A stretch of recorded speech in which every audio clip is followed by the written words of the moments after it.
वाली चुड़ैल। एक बार की बात है, जादूपुर नाम के गांव में करतब दिखाती एक औरत एक रेड्डी के लिए गांव में आती है। आइए आइए मेहरबान कदरदान, खाइए रोहड़ा के ताजे ताजे केले, कभी खाए नहीं होंगे ऐसे केले, पीले पीले केले खाइए। ये कहकर रोहड़ा हाथों में 4 केले लिए उन्हें सर्कल में जोर जोर से हवा में उछालती हुई करतब दिखाती है, जिसे देखकर आसपास के सारे बच्चे अपने अपने मम्मी पापा से उस औरत के पास जाने की जिद करने लग जाते हैं। पापा ऐसा तो सर्कस में बॉल से होता है ना, ये आंटी तो केले से कर रही है, चलिए ना पापा देखते हैं। रोहड़ा एक पतली सी तार पर चलती हुई केलों से करतब दिखाती है। आते जाते सभी लोग बाहर रुककर उसके करतब देखते हैं और वाह वाही करते नहीं थकते।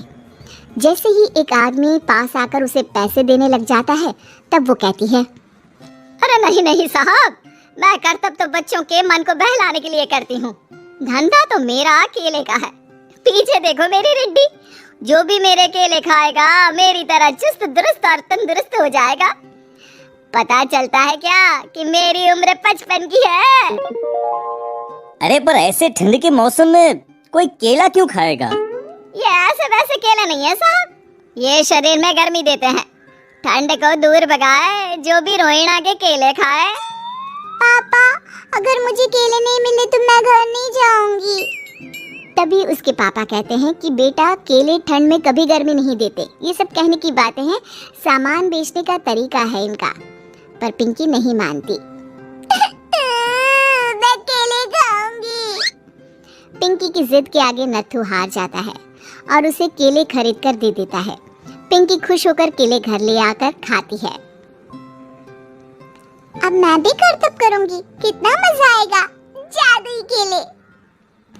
पिंकी पहला केला खत्म भी नहीं करती कि वो बेहोश हो जाती है।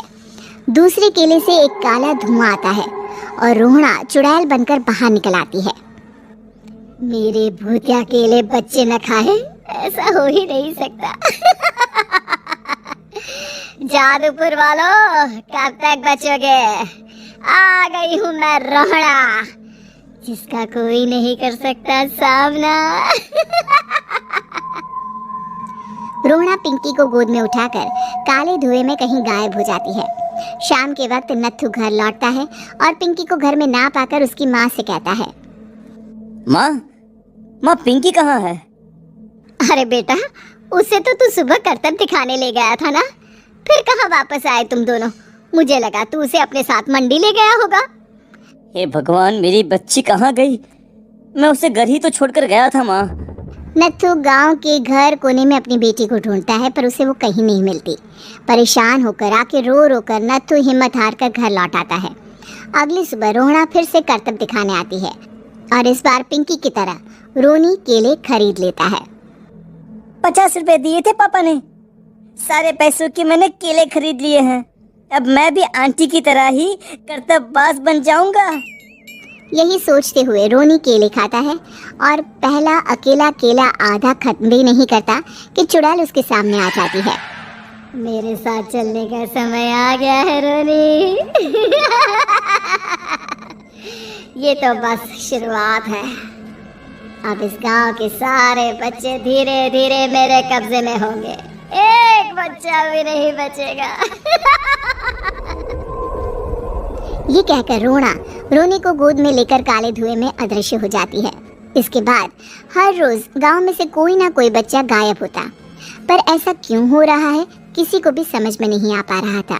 रोज की तरह अपनी बेटी पिंकी की तलाश में नत्थू गांव के एक तालाब के पास बैठा रो रहा था। कहाँ गई मेरी पिंकी? शकुंतला के जाने के बाद एक वही तो मेरा सहारा थी। अरे उसकी आत्मा कोस रही होगी मुझे कि मैं अपनी बच्ची को संभाल भी नहीं पाया। नत्थू ये कहता हुआ रो ही रहा था कि तभी तालाब में से उसे शकुंतला की आवाज सुनाई देती है। कहाँ थी तुम शकुंतला? हमारी बच्ची और सारे गायब हुए बच्चे रोहड़ा के कब्जे में हैं। वो बच्चों को जो केले देती है उससे बच्चे बेहोश हो जाते हैं और उसके कब्जे में आ जाते हैं और वो उन्हें ले जाकर काली दुनिया में ले जाती है। पर वो ऐसा क्यों कर रही है? ये मैं नहीं जानती, पर उस दुनिया का रास्ता मैं आपको बता सकती हूँ। जहाँ ये नदी खत्म होती है वहाँ एक केले का पेड़ है, उसके नीचे एक दरवाजा है, वहीं से रास्ता जाता है उस दुनिया का। ये कहकर शकुंतला की आत्मा गायब हो जाती है। गांव के सभी लोग झुंड बनाकर उसी रास्ते से काली दुनिया में चले जाते हैं और वहाँ देखते हैं कि सारे बच्चे वहाँ काम कर रहे थे। पापा, मुझे ले चलो यहाँ से। पापा, पापा।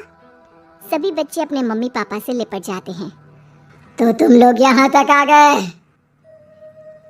क्यों हमारे बच्चों को पकड़ लिया तूने? तुझे शिकार ही बनाना है तो ले, हम सब आ गए हैं, हमें खा ले। नहीं, मुझे बच्चे चाहिए, मेरे बच्चे के बदले तुम लोगों के बच्चे। क्या मतलब? मैं इसी गांव में रहने वाली एक औरत थी। केले की चोरी के इल्जाम में मेरे बेटे को गांव वालों ने इतना मारा कि वो मर गया। उसी दिन मैंने ठान लिया कि गांव वालों का भी वही हाल करूंगी। कुछ दिन बाद बेटे के चले जाने के दुख में मैं भी मर गई और मेरी भटकती आत्मा एक चुड़ैल बन गई। और फिर मैंने बदला लिया तुम सबके बच्चे छीनकर। बर्दाश्त नहीं कर पाए ना? सोचो मुझ पर क्या बीती होगी। हमें माफ कर दो रोना। पता नहीं है किसकी गलती थी, पर हम सभी माफी मांगते हैं। हमारी खुशियाँ लौटा दो, तुम भी तो एक माँ हो। गांव वालों की बात सुनकर रोना का मन पिघल जाता है और वो बच्चों को छोड़ देती है। उसके बाद काली दुनिया बच्चों की